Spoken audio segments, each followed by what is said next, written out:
माय माऊली नमस्कार. विविध मानसंत महिमा ग्रंथ महिमा श्री गुरु संत सखाराम महाराज भाग चौथा कथासार अभिवाचन करत आहे. मामाच्या गावी वेदाभ्यास आणि विवाह आपण बघूया. सखारामाचा श्रीधर नावाचा एक मामा होता. तो चोपडे ह्या गावी राहत असे. श्रीधर त्यांची पत्नी लक्ष्मी हे दोघेही प्रेमळ स्वभावाचे होते. सत्वशील होते. मुलाबाळांची त्यांना खूप आवड होती हो. पण मुलबाळ नसल्याने त्यांना सखारामाबद्दल खूप माया वाटे. मग त्या त्यांनी वेदांग याज्ञिकी असं पुढील शिक्षण घेण्यासाठी त्याला आपल्याजवळ ठेवायचा बेत नक्की केला. श्रीधर मामांनी अंमळनेर येथे जाऊन रंगनाथाची भेट घेतली. आपला मनसुहा त्यास सांगितला. तो त्याला पटला. नानूबाईचे सखारामाने चोपड्याला मामाच्या घरी जाणे मंजूर होते. कारण आताशा राधा सखारामालाही जाचू लागली होती. संधी मिळेल तेव्हा त्याचा पाणउतारा करून त्यास अपशब्दाने दुखवू लागली होती. चोपड्याला गेल्याने सखाराम या जाचातून काही काळ सुटेल म्हणून नानूबाईस श्रीधर मामाचा प्रस्ताव मान्य होता. श्रीधर मामाने मग ही पलट्या फळाची आज्ञा मानून सखारामाला आपल्या सवे चोपड्याला आणले. श्रीधर मामाकडे सखारामाचं आयुष्य मोठ्या सुखात जात होतं. चिंता करणं हा सखारामाचा स्वभावच नव्हता. श्रीधर मामा त्यांची पत्नी लक्ष्मी तर सखारामावर पुत्रवत प्रेम करत होती. सखारामाचं वागणं बोलणंही मोठं निष्पाप होतं.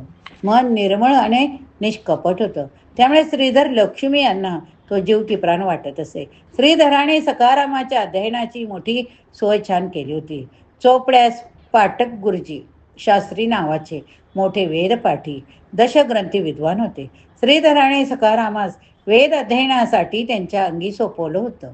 पाठक शास्त्री सखारामाची तल्लख ग्रहणशक्ती, उत्तम स्मरणशक्ती, एकाग्रता पाहून समाधानी होते. सखारामाचा सुस्वभाव, शालीनता, निर्मळता या गुणांमुळे पाठकशास्त्री सखारामावर निहायत खुश होते. सखारामाचा पायगुण मोठा चांगला होता.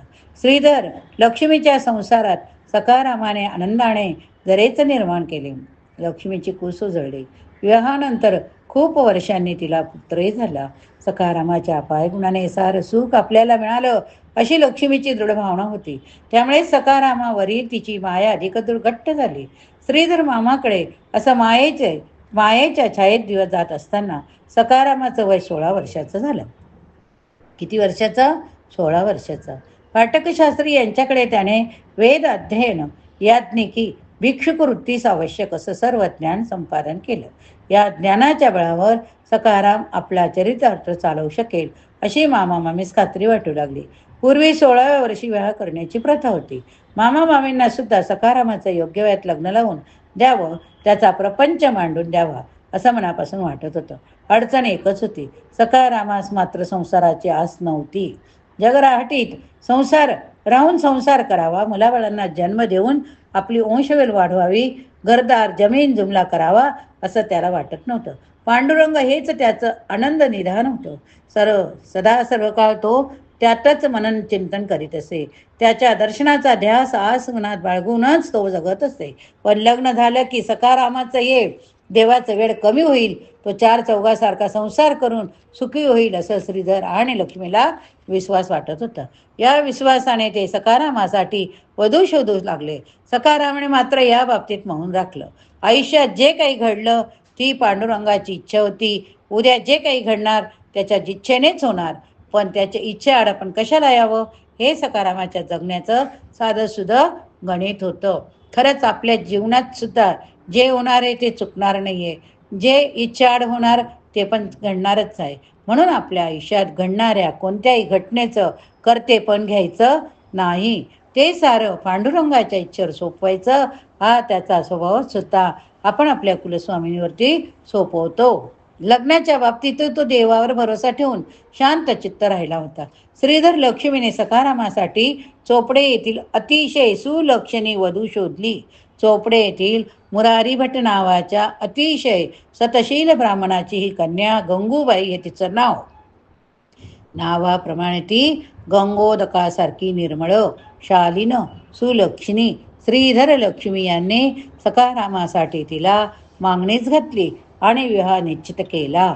सखारामाचा विवाह सोहळा दृष्ट लागावा असा होता. लक्ष्मीने या सोहळ्यात कोणतीही कसर ठेवली नाही. पै पाहुणे तर मोठ्या संख्येने हजर होते. त्यांची सरबराई श्रीधराने अतिशय उत्तमपणे पार पाडली. अंमळनेरून रंगनाथ राधेसह कुटुंब आला होता. सोबत नानूबाईही आल्या होत्या. पण लग्नाला आलेल्या पै पाहुण्यात एक अनाहूतपणे आलेलं पंढरपूरचं दाम्पत्य मात्र या सोहळ्याचं मोठं आकर्षण ठरलं. विठ्ठलपंत रुक्माबाई अशी या दाम्पत्याची नावं वस्तुतः त्यांना कुणीच ओळखत नव्हतं. रामभट यांचा शोध घेत घेत आपण चोपड्याला आलो असं विठ्ठलभट साऱ्यांना विठ्ठलपंत सांगत होते. रामभटांशी त्यांचा पूर्वपरिचय होता असंही ते सांगत.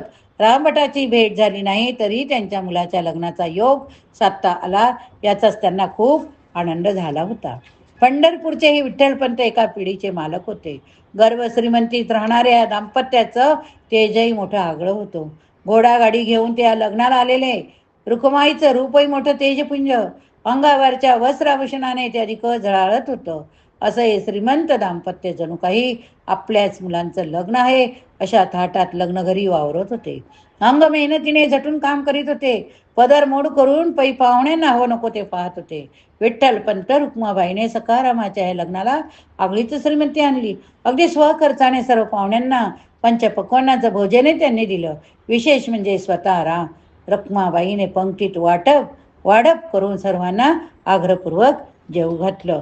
पंक्तीत कितीही आपण पदार्थ ठेवले किंवा कॉन्ट्रॅक्ट दिला तरी आपण स्वतःने घरच्या मालकाने जर पंक्तीत फिरून सगळ्यांना पोटभर जेवण करा असं सांगितलं तर तो खराच आग्रह ठरतो. लग्न काही सरल्यावर सर्व पाहुणे मंडळी माघारी परतली. सर्व काही स्थिर स्थावर झालं. त्यानंतर विठ्ठलपंताने श्रीधराचा निरोप घेतला. निघताना त्यांनी सखारामाला हृदयाशी घेतलं. प्रेमपूर्वक आशीर्वाद दिला. म्हटले, सखारामा, संसार तुच्छ मानू नकोस. तो सोपा नसतो. म्हणून तो फक्त सावधपणे कर. संसारात बुडू नकोस, तरायला शिक. पांडुरंगाची कृपा तुझ्यावर आहे. पंढरपूरला ये. आलास की मला भेट मी तेथेच असतो. विठ्ठलपंताने केलेला हा बोध सखारामाने लक्षपूर्वक ऐकून घेतला. हृदयावर कायमचा कोरून ठेवला. रुक्माबाईने गंगूबाई आईच्या मायेने कुरवाडून तिला भरभरून आशीर्वाद दिला. सर्वांचा निरोप घेऊन विठ्ठलपंत जसे अनाहूतपणे आले तसे सकुटुंब निघून गेले. चोपडा गावातील ग्रामस्थ या दाम्पत्याबद्दल बराच काळ आठवण काढीत राहिले. विठ्ठलपंत रुक्माबाई म्हणजे साक्षात पंढरीचं विठ्ठल रुक्माईचं सखाराम महाराजाच्या लग्नात वेषांतर करून आले होते. हो, विठ्ठल रुक्माई वेषांतर करून आले होते. बघा किती मोठा योग. असा साऱ्यांना समज होता नव्हे, तशी खात्री होती. या ठिकाणी हा भाग संपला. पुढील भागात पुढील कथा बघूया. हरये नमः. पुंडलिक वरदा विठ्ठल ज्ञानेश्वर महाराज की जय. श्री संत तुकाराम सखाराम महाराज की जय.